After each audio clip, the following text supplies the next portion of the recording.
Siguiendo nuestro programa, quiero dejar entonces con ustedes a don Jaime Caicedo, que es director ejecutivo de Metric Arts, con su exposición. Bueno, ¿qué es Metric Arts?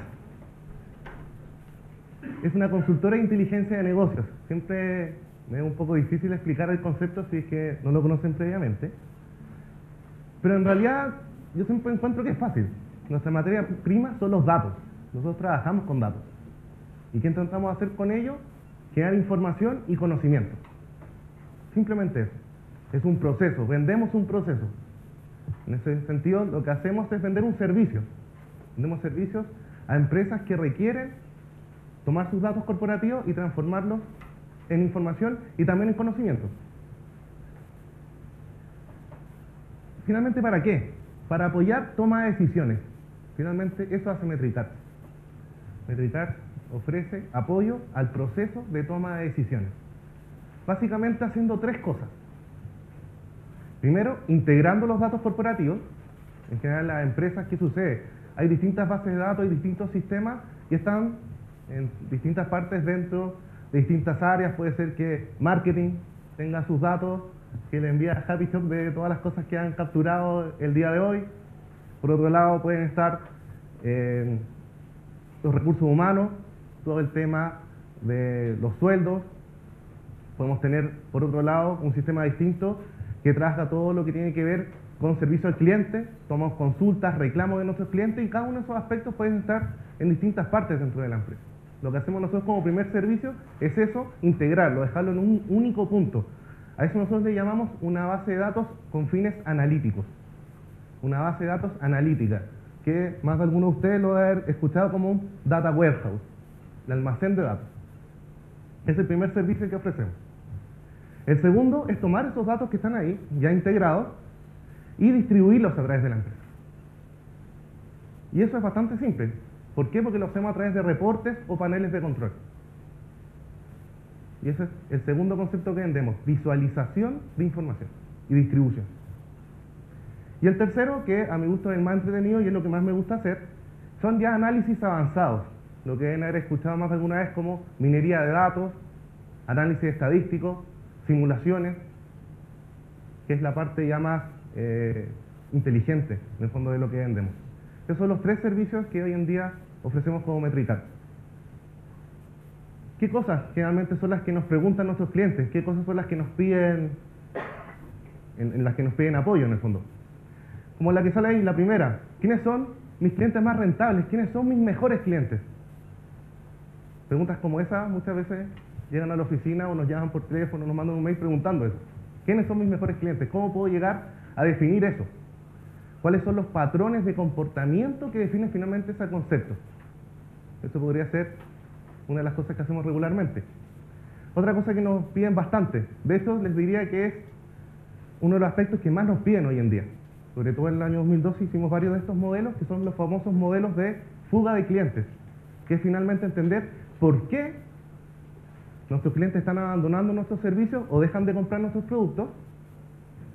Eso por un lado, entender esos patrones, obviamente para poder corregirlos, y por otro lado, saber quiénes tienen una alta potencialidad de llegar a abandonar nuestros servicios o dejar de comprar nuestros productos. ¿Para qué? Para empezar a atacarlos uno a uno. Tomar acciones preventivas sobre cada uno de esos personajes. ¿Qué otras cosas nos piden? Por ejemplo, ¿qué productos tienden a venderse en conjunto? ¿Cómo puedo armar paquetes promocionales? ¿Qué cosas van de la mano? Más adelante les voy a contar un ejemplo de eso.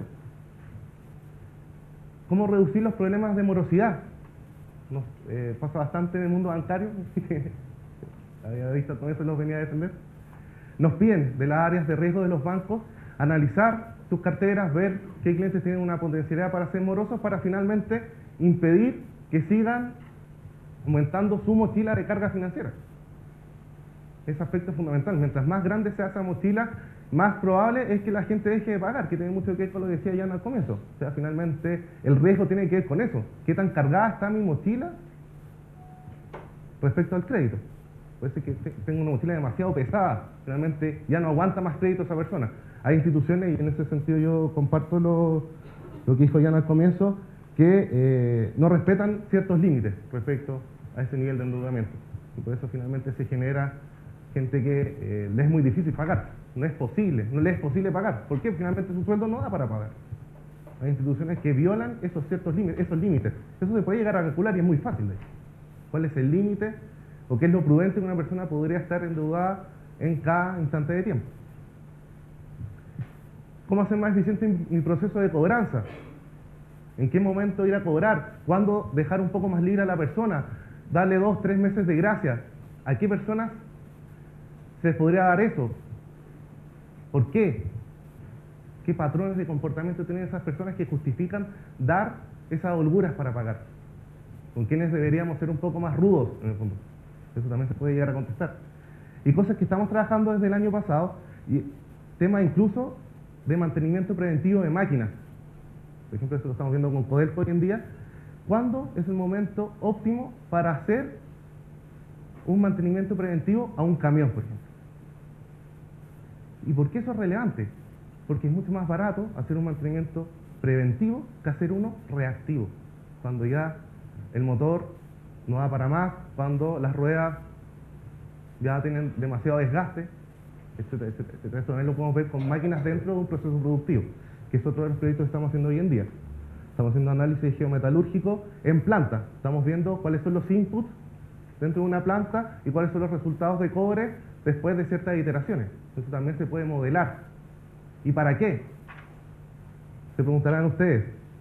Porque si yo logro pequeñas optimizaciones de, por ejemplo, los químicos que necesito en el proceso, cierta cantidad de ácido, cierta cantidad de otros químicos, si yo lograra ahorrar, por ejemplo, 1 gramo de ácido por cada tonelada de cobre, o de mineral, de roca antes de rascar el cobre, eso cuando lo multiplico, si eso me ahorra 1 centavo de dólar, cuando lo multiplico por las cientos de miles de toneladas que saco cada día, al final del año ahorro millones de dólares.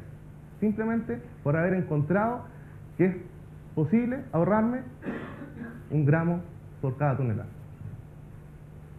Y eso se puede hacer analizando los datos de la planta. El ejemplo que les decía, para que se entienda mejor lo que hacemos, esto lo entregamos en marzo del 2012 y le llamamos el Next Best Product. Es el modelo de la próxima mejor oferta. Esto fue para un cliente bancario y en el fondo, ¿qué determina este modelo? Analizamos las carteras históricas de clientes de los últimos 2, 3 años y en el fondo generamos un modelo que recomienda cuál es la próxima mejor oferta para cada cliente.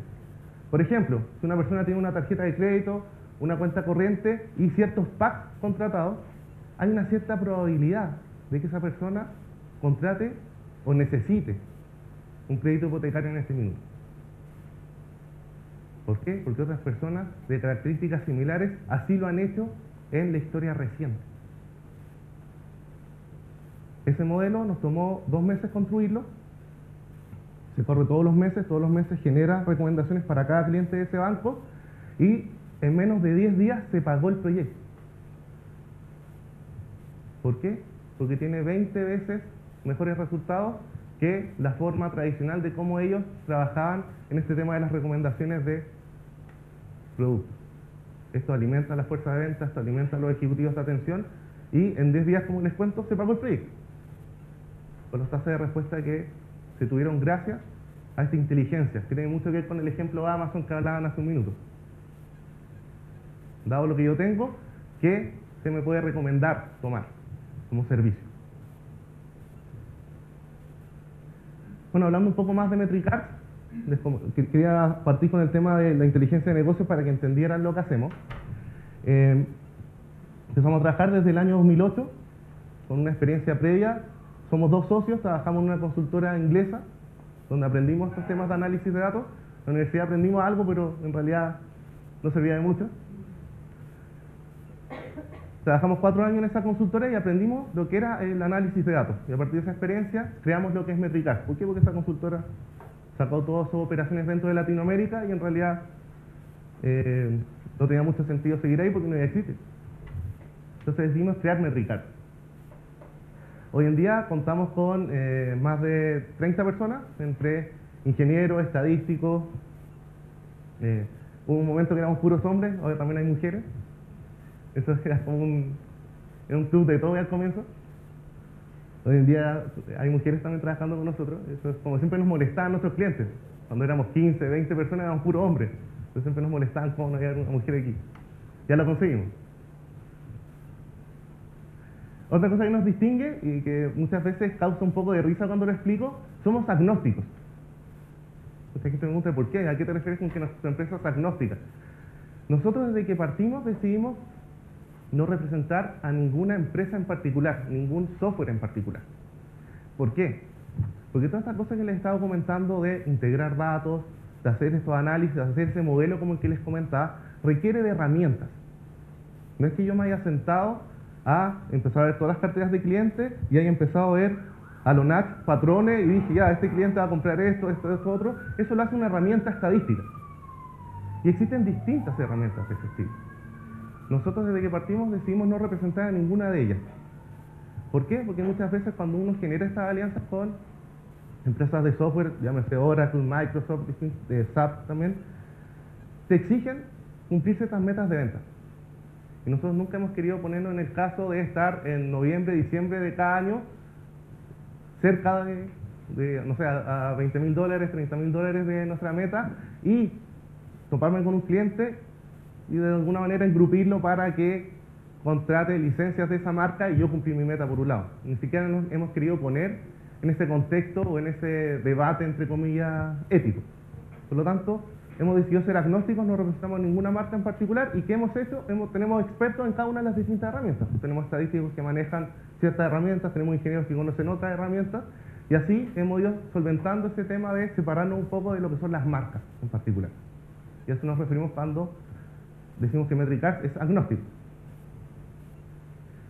Otra cosa que nos ha distinguido, y yo les diría que fue uno de los aspectos que nos permitió crecer en un comienzo, es el enfoque académico que le hemos dado a este tema. Hoy en día participamos de los principales programas de inteligencia de negocios, estadística y análisis de datos en particular en Chile.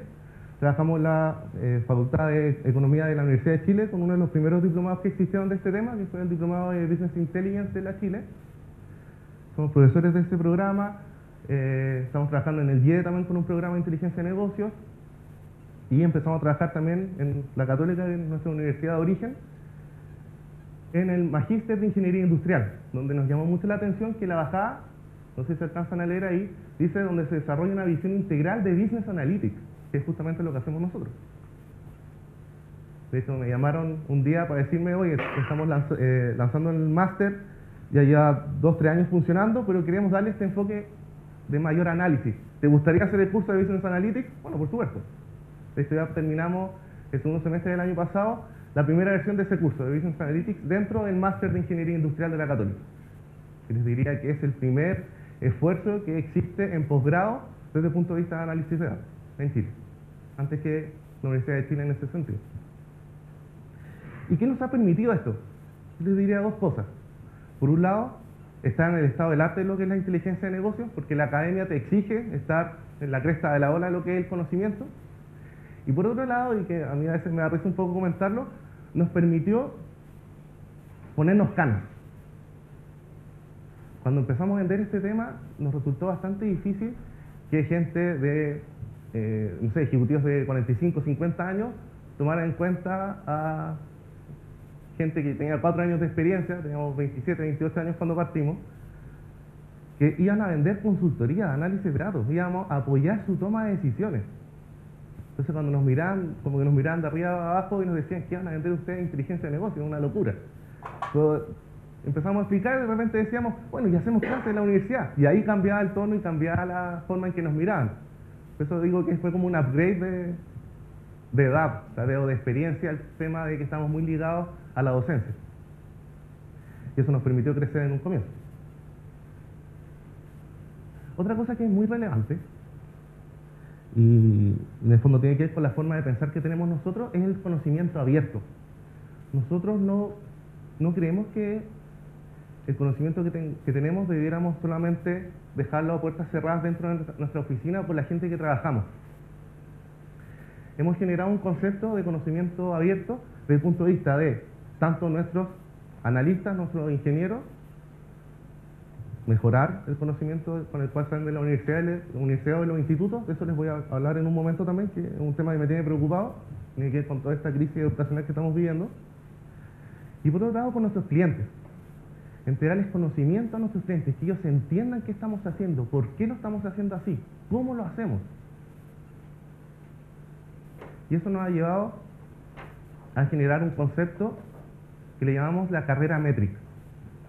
Cuando una persona entra a trabajar con nosotros, entra a un concepto de capacitación continua. Cuando entra a trabajar con nosotros, bueno, tiene que pasar una serie de pruebas, tanto técnicas como psicológicas, y en el fondo se mide su punto de conocimiento actual y se le ponen metas. En 6 meses más tienes que aprender esto, en 6 meses extras tienes que haber llegado a aprender esto otro. ¿Y qué hacemos para eso? Todos los viernes en las tardes no trabajamos. Trabajamos hasta el viernes a mediodía y todos los viernes en las tardes hacemos capacitaciones. Nos juntamos todos, generalmente la gente anda dando vueltas. Muchas veces con nuestros clientes no se puede hacer análisis de datos desde la casa. Hay que estar trabajando en las dependencias, sobre todo, por ejemplo, en el tema de los bancos. Hay que estar trabajando en las dependencias de los bancos para hacer análisis de esos datos. Y lo que hacemos, nos juntamos todos los viernes en las tardes y hacemos capacitaciones.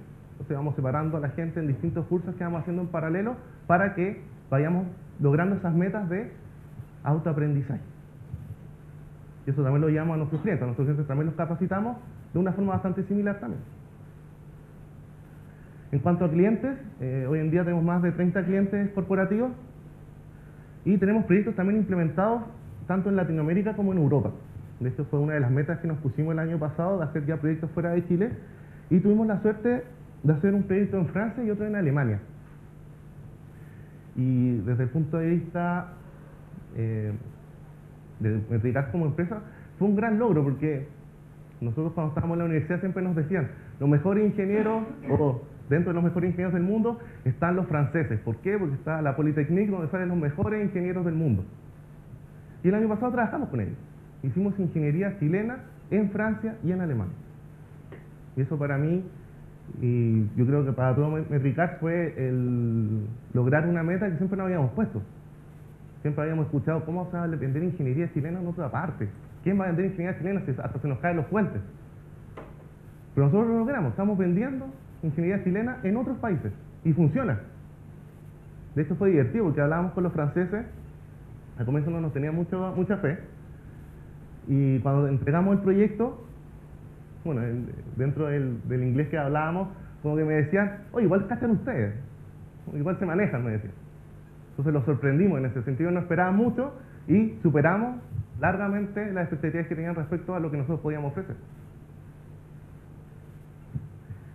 Nuestras metas para este año ya es lograr vender análisis de datos dentro de Estados Unidos. Tenemos 2 personas allá, están estudiando de hecho, así les queda poco tiempo para salir a vender. Está mi socio personalmente haciendo un máster en Chicago y tenemos otro ingeniero que está haciendo su doctorado en estadística en Harvard. Ellos dos están intentando generar proyectos allá y yo creo que ya este año lo vamos a cerrar de todas maneras, porque hay algunos prospectos bien interesantes. No les puedo adelantar nada, pero yo creo escuchar de eso prontamente. Esos son nuestros principales clientes, generalmente el mundo del retail, la banca. Como les decía, estamos entrando mucho en el mundo productivo, que es una de las metas que yo tenía cuando empezamos con este tema, entrar en minería, entrar en agricultura también, con temas de análisis de datos, porque de todas maneras se puede hacer. Y es posible, y hemos logrado y alcanzado grandes resultados en ese sentido. ¿En qué estamos? ¿Qué nos pasó el año pasado? Una de las cosas interesantes que hicimos fue crear la primera comunidad de Business Intelligence de Latinoamérica. Tuvimos 7 jornadas muy similares a esta, esto era como unas como mesas redondas en realidad, donde juntamos a gente que está involucrada en estos temas en distintas empresas. Gente que está involucrada en áreas de control de gestión, gente que está involucrada en temas de análisis de marketing, de marketing directo, como decían en la presentación anterior, la María Paz, gente que ve temas financieros, etcétera, etcétera, etcétera. Logramos generar, como les decía, 7 eventos con una asistencia promedio de 80 personas. Para ser el primer año de funcionamiento, creo que fue un exitazo. Lo estamos haciendo en conjunto con la Universidad Católica, con el Centro de Estudios de Tecnologías de Información, y yo creo que este año vamos a ponernos metas más ambiciosas, tener 120, 130 personas en cada evento. Básicamente lo que buscamos con esto es difundir buenas prácticas. Ponemos casos de estudio, llega una persona a contar, por ejemplo, la implementación de un cierto proyecto, se hacen preguntas, se conoce cuáles fueron los errores que se cometieron, cuáles fueron los aciertos, y eso en el fondo va muy de la mano con nuestra perspectiva de conocimiento abierto, que todos tengan acceso al conocimiento. Y otra cosa que nos pasó a final de año, fuimos seleccionados en un programa de apoyo a la globalización que está haciendo la Fundación Endeavor en conjunto con Banco de Chile. Eso nos va a, bueno, esto ya empezó, nos están haciendo una asesoría estratégica para prepararnos mejor para este proceso de globalización. Lo empezamos por nuestra cuenta, nos percatamos que tenemos ciertas debilidades respecto a eso, por algunos problemas que tuvimos en estos proyectos internacionales, les voy a comentar más adelante sobre eso, y nos van a estar apoyando durante todo este año para fortalecernos desde el punto de vista de cómo afrontar mejor este proyecto de globalización. Bueno, una de las cosas que me pidió George cuando me invitó a hablar fue que les contara un poco qué cosas hemos aprendido respecto al emprendimiento. De hecho, la charla se llama algo así como de innovación y emprendimiento digital. Así que ayer, en la tarde-noche, pensé qué cosas les podía decir. Bueno, y yo creo que coincidimos todos. Generalmente cuando uno habla con gente que ha estado emprendiendo, lo primero que te dice es esto. El equipo de personas con las que uno cuente es vital. Yo les diría que ninguna de las metas que nos hemos puesto y que hemos alcanzado hasta ahora habría sido posible sin nuestro equipo. Pero ¿qué nos hemos dado cuenta respecto a eso? Que es necesario capacitarlos, que era esta preocupación que les decía hace un momento que tengo en este minuto. ¿Por qué? Porque nos hemos dado cuenta de dos cosas. Por un lado, de la universidad y los institutos la gente no sale preparada para hacer análisis de datos. O sea, las falencias que existen desde el punto de vista de la estadística que se enseña en el colegio, bueno, en el colegio no se enseña estadística, se enseña algo de probabilidades. En la universidad se enseña muy poco y en forma muy rudimentaria. Por lo tanto, las personas cuando salen de la universidad, incluso de una carrera de ingeniería civil como nosotros, bueno, con Diane éramos compañeros de la U, no sirve para eso. Fueron los ingleses los que me enseñaron a hacer análisis de datos. Y ese es el conocimiento que yo le he seguido transmitiendo a la gente que trabaja con nosotros. Eso como primera falencia. Yo creo que desde el punto de vista matemático-científico tenemos muchas falencias, desde el punto de vista de otros países en esta perspectiva educativa. Y otra cosa que me tiene bastante preocupado es el tema del inglés. De hecho, nos puso una talla en este proyecto con los franceses que les comentaba. Pues en el fondo tenía un equipo yo destinado a hacer este proyecto. Y un día saliendo de una reunión y me dicen, oye, tenemos reunión con los franceses por un conference. Y digo, ya, excelente, pues, díganles cómo va el proyecto, etcétera, etcétera. Y me dicen, es que hay un problema, ninguno del equipo habla inglés. ¿Cómo nos vamos a comunicar con estos gallos? Entonces fue como ya tuve que llamar a la reunión que tenía, la tuve que cancelar y partir yo con ellos a la otra reunión a hablar con los franceses. Y eso es un aspecto que me tiene bastante preocupado y una de las debilidades que, por lo menos como Metricar, tenemos en este minuto desde el punto de vista de la globalización. Es una de las falencias que nos detectaron. De las 30, 35 personas que trabajan con nosotros, solamente 4 personas hablan inglés. Y son personas que son de carrera de Ingeniería Civil de la Universidad Católica, Universidad de Chile, Federico Santa María, no es de cualquier universidad en el fondo. Y eso es algo que me tiene bastante preocupado. La gente en general no habla inglés en Chile. Y eso es una de las problemáticas que tenemos hoy en día desde el punto de vista de pensar en global. ¿Con qué cara voy a ir a hablar con un equipo a Estados Unidos o a Alemania, como ya nos pasó, y que de las 5 personas que están en el proyecto solamente una puede interactuar con ellos? Eso es complejo y me tiene preocupado en el fondo. Tenemos que ver cómo atacar ese problema, y por eso estamos también en conceptos de capacitación, también de idioma. De hecho, este año partimos ya con clases de inglés para nuestro equipo. Otra de las cosas que aprendimos en el camino, y este era uno de los temas que no teníamos en consideración cuando partimos el año 2008, es que cerrar un negocio puede tomar mucho más tiempo del que uno piensa. Y eso, cuando uno parte, puede ser un poco complejo. Uno puede tirar en su planilla Excel un cierto flujo, llegar a suponer que va a vender 3, 4 proyectos en el primer mes, en el sexto mes ya 20, 25 proyectos, etcétera, etcétera, etcétera. Pero de ahí a que eso se cumpla, es un mundo de diferencia. De hecho, nosotros cuando partimos, pasaron más de 6 meses para vender nuestro primer proyecto. Después para vender el segundo, otros 6 meses. De hecho, el primer año de funcionamiento, un año completo, hicimos 3, 4 proyectos. Entonces, eso muchas veces uno no lo considera. Siempre uno tiende a ser más optimista desde el punto de vista de cómo van a resultar las ventas. Pero, pues, por ejemplo, las cosas que hacemos nosotros, que tienen que ver con un servicio que de hecho es difícil de vender en sí mismo, como les decía al comienzo, muchas veces la gente no entiende lo que hacemos, puede ser complicado.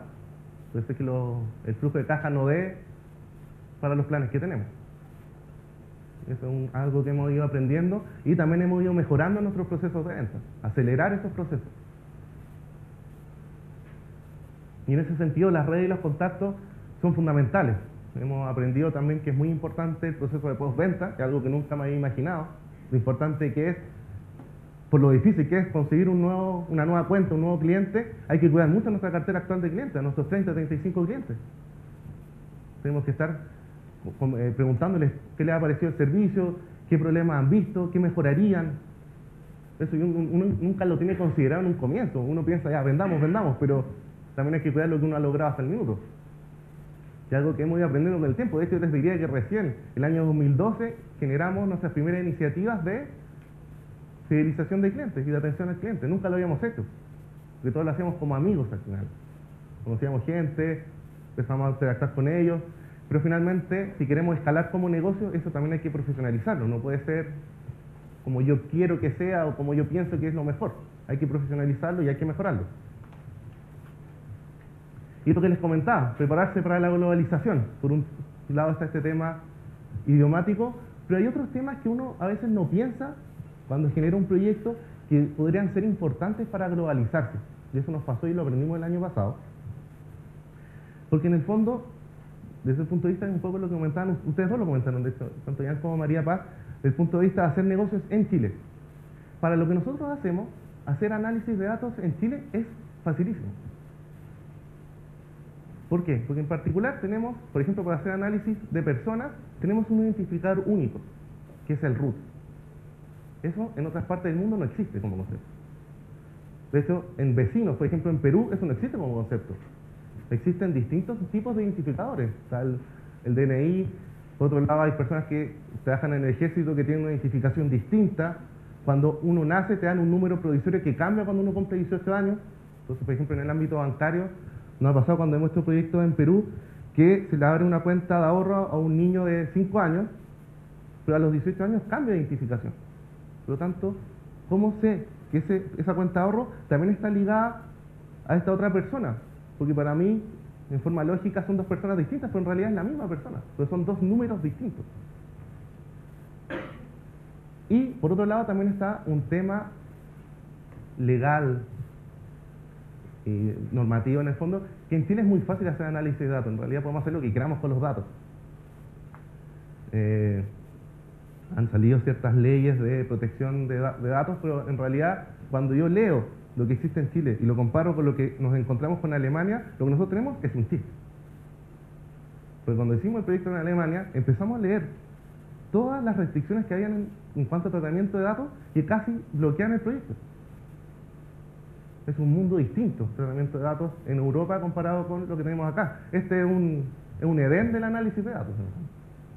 Por lo tanto, ¿qué nos hemos dado cuenta? Que cuando generamos un proyecto deberíamos pensarlo, si lo queremos vender global, en poner nosotros mismos ciertas restricciones, aunque en Chile no existan, respecto a lo que hace ese modelo o lo que hace ese pequeño sistema que estamos generando.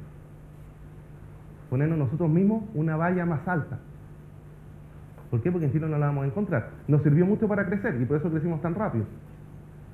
Pero si queremos pensar en global, tenemos que ponernos metas más altas. Restricciones, autorrestricciones más altas. ¿Por qué? Porque si no hay que hacer la pega de nuevo. Y eso es lo que nos pasó el año pasado con ese proyecto en Alemania que les comentaba.